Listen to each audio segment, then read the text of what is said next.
The preamble of the 1995 Constitution opens with the empowering words, "We the people," then cuts to the country's history of anarchy that should be avoided by establishing a socio-economic and political order through a popular and durable national constitution based on the principles of unity, peace, equality, democracy, freedom, social justice, and progress.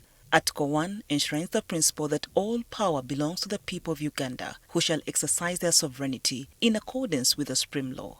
This means genuine public participation in all issues of national importance, from elections, seeking accountability, name it.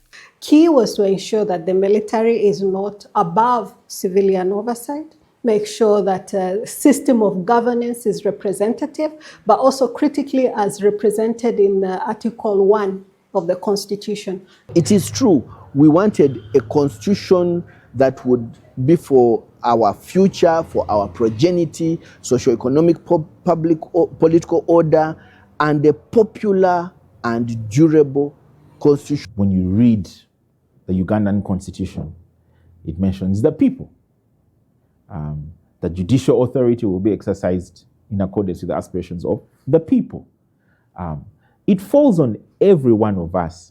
And that they will preserve, protect, and defend the Constitution. After shooting to power 39 years ago, the National Resistance Army embarked on a rebirth, including processes and concepts of people power, returning power into the hands of the people through a tiered system of local governments, with resistance councils being set up at 5 levels. In theory, or at least initially, it was a way of genuine public participation or actively engaging in decision-making. Then came the countrywide consultations by the Justice Benjamin Odoki Constitutional Commission for citizen input in the making of a new supreme law in place of the 1967, one which was imposed by the Obote I administration after abolishing the 1966 one before and the 1962 Constitution before it. The Odoki Commission submitted its report in December 1992, which was followed by the Constituent Assembly elections to elect 214 delegates as representatives of the various constituents of the population to have input in debating and drafting of a new constitutional order.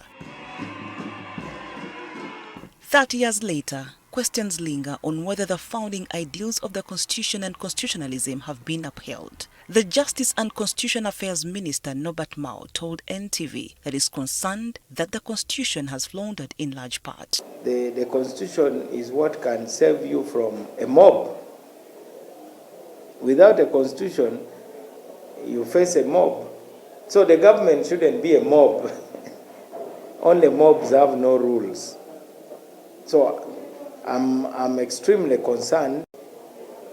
The good thing is that it has not reached a level where it is irreversible. All these things that are happening can still be reversed. And it must start with the reducing the political temperature.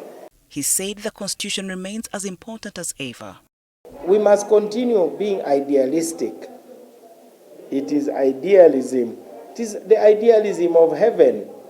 Nobody has come back to tell us it exists. But we are here thinking that when you die, there is a place where you can go.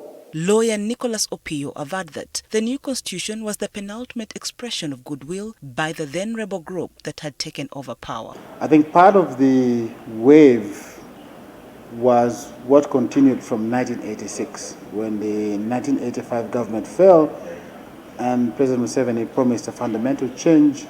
There was so much goodwill and high hopes. And that was eventually carried forward to the new document that was promulgated in 1995. But over time, that document has not lived up to its promise.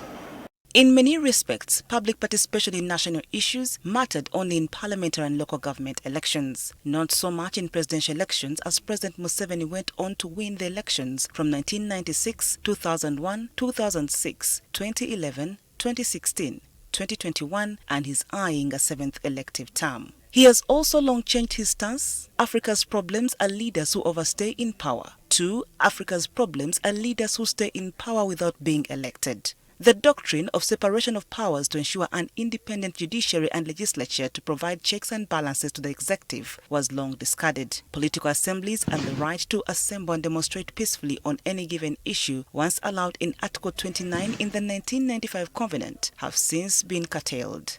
Such is the case in November 2020 when rogue security agents went on a shooting spree during spontaneous protests that broke out in parts of the country following the arrest of the National Platform flag bearer Rebel Chagulanyi for reportedly violating COVID-19 standard operating procedures in Luka district. A government inquiry put the death toll at 54, of which the majority had nothing to do with the demonstrations but were escaping for safety.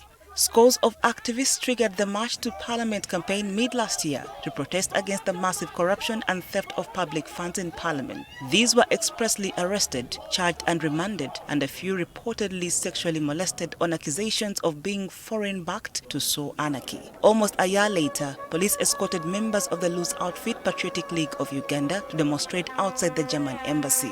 Even free speech is gagged by laws such as the Computer Misuse Act. Several activists who post political messages have been accused, arrested and charged and jailed for hate speech and disturbing the peace of the president, his wife, his son and other VIPs like the Speaker of Parliament Anita Among. This is what legal minds say. Same way with the basic structure doctrine, the idea is that there are certain aspects of the Constitution which you should not tamper with.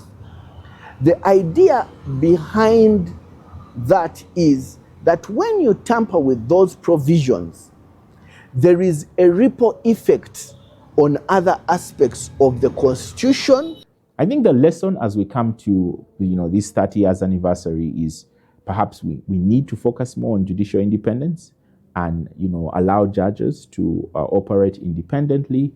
The tenure of judges should be secure, such that when disputes come up that concern the public, people's property, people's data protection rights, people's intellectual property rights, that they can have a sense of security. But unfortunately, the institutions that the people of Uganda have vested a mandate to govern them and secure their rights have decided to ignore the dictates of the Constitution. So that's why you see people get tortured. The period from 2005 to date has, according to analysts, seen Uganda on a downward spiral of constitutionalism. What does the future hold? Only time can tell. Betty Mudonga. I see you, fellow